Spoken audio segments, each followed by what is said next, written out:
शरद पवारांनी जो दावा केला होता की निवडणुकीआधी मला दोघ जण येऊन भेटले होते, तर ह्या वक्तव्यावरून आता अजित पवारांनी खरं तर शरद पवारांवर निशाणा साधलाय. अजित पवार असं म्हणतायत की त्यांनी बारामती लोकसभेचं उदाहरण दिलं, विधानसभेचं उदाहरण दिलं.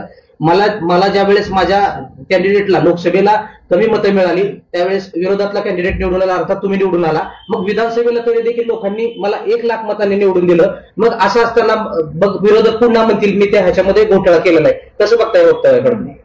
हा एक विषय एका मतदारसंघाचा विषयच नाहीये.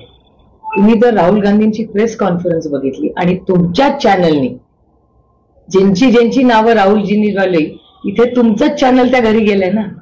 तुमच्याच चॅनलनी मला दाखवलं की एका घरात तेवढे लोक राहतच नाहीत. हे मी नाही म्हणत आहे, हे तुमच्या सगळ्यांच्या चॅनलनी तिकडे घरी जाऊन चेक केलंय की डुप्लिकेट नावं कशी आहेत.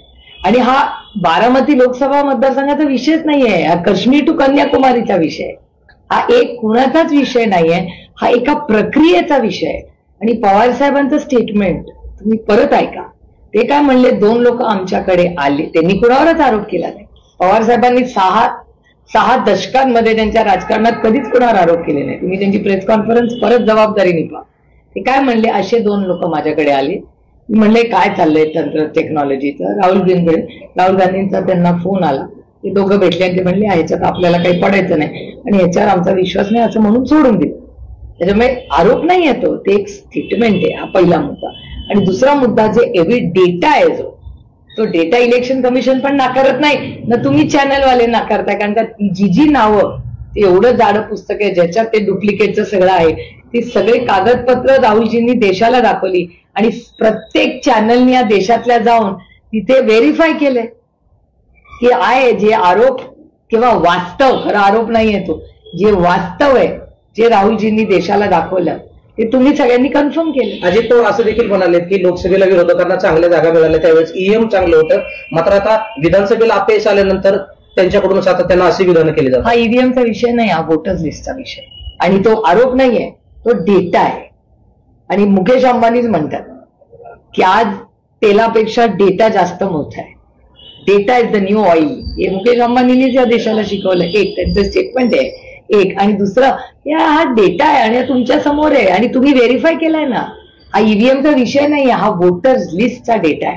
आणि बारामती लोकसभा मतदारसंघाचा विषयच नाहीये, ही एक तंत्रज्ञानावर झालेले Kashmir to Kanyakumari voter list मधल्या गोष्टी. भविष्यातील निवडणुका लक्षय पद्धतीने होतील असं वाटतं? नाही, आमची एवढीच मागणी आहे की ही जी नावं आहेत किंवा ही जी प्रक्रिया आहे ही पारदर्शक व्हावी. जर तुम्हाला जर एक मत आणि मला एक मत, तर प्रत्येक व्यक्तीला एकच मत असलं पाहिजे ना. आपला संविधान काय सांगतो, आपला देश संविधानाने चालेल. तर जर तुम्हाला एक मत, मला एक मत, प्रधानमंत्र्यांना एक मत, सलमान खानला एक मत, सगळ्यांना समान नाही ना आहे.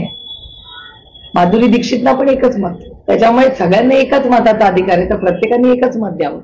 आणि जर असेल तर फॉर्म्स मध्ये एका घरात चुकीचे पत्ते, चुकीचे आधार कार्ड, खोटी आधार कार्ड, हे तर तुमच्याच चॅनलनी दाखवलेलं आहे. तुमच्या सगळ्या चॅनल्सनी व्हेरीफाय केलंय.